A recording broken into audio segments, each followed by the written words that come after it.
this has been a significant day. The Home Secretary, Suella Braverman, has given a major speech earlier today in Washington when she's really set out what she believes are necessary, essential changes required to the 1951 Refugee Convention that 146 countries have signed up to. This is not to be ignored. Let's just hear from Suella with a clip now before I give you my take on what she said. Human suffering. So why has the international community so far collectively failed to explore any serious reform of the global asylum framework? I think there are two main reasons. The first is simply that it's very hard to renegotiate these instruments. If you think getting 27 EU member states to agree is difficult, try getting agreement at the United Nations. The second is much more cynical. The fear of being branded a racist or illiberal. Any attempt to reform the Refugee Convention will see you smeared as anti-refugee.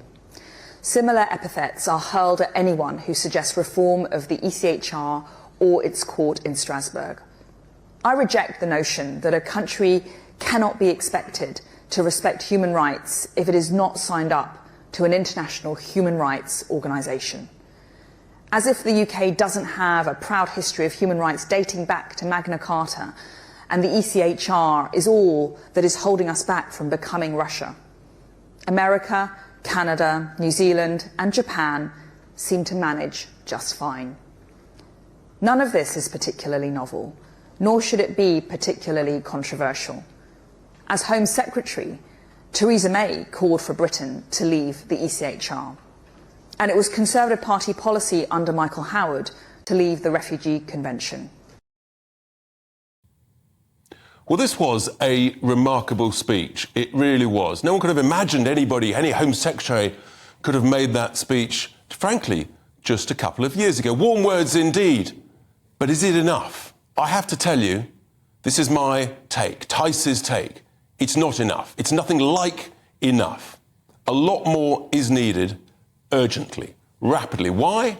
Because there are millions and millions of economic migrants from across the world who are now targeting the European Union and the United Kingdom in a major way. And they are economic migrants. And I have to be honest with you, this represents a clear and present danger to our very way of life. You might say that's harsh, but everything is at stake. Our culture, our security, our prosperity. Now, I want to make it clear that we need a radical, significant amendment to the UN 51 Convention. It's been around for 70 years, for heaven's sake. It's not unreasonable to say that it might need the odd tweak, the odd amendment. Otherwise, it's starting to look a little bit out of date. But what I think we need, actually, is a shock and awe approach. We've got to wake up the metropolitan elite who are complacent and think everything is fine. It's not. It's far from fine. Here's my suggestion. Maybe we should actually show some real leadership. I think we should say, right, we've got 6 months, all of us, we've got to look at it, we've got to amend it, we've got to change it, or frankly, we're out. Because I hear from lots and lots of British people up and down the country, and people are fuming. People feel they've been completely and utterly let down by politicians year after year, election after election. No one voted for mass immigration, whether lawful or unlawful. In fact, in recent elections, people have voted for exactly the opposite. But this is where we're at now, mass immigration. And the Home Secretary recognises it. That's a significant moment.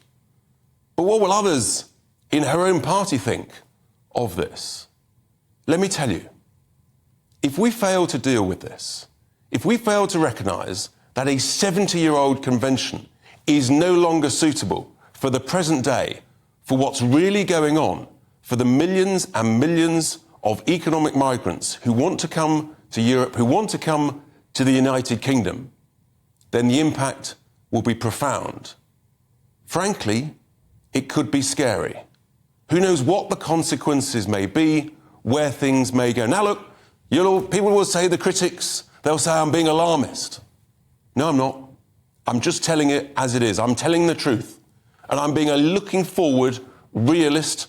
What does this look like in 12, 24, 36 months' time if this continues as it is now?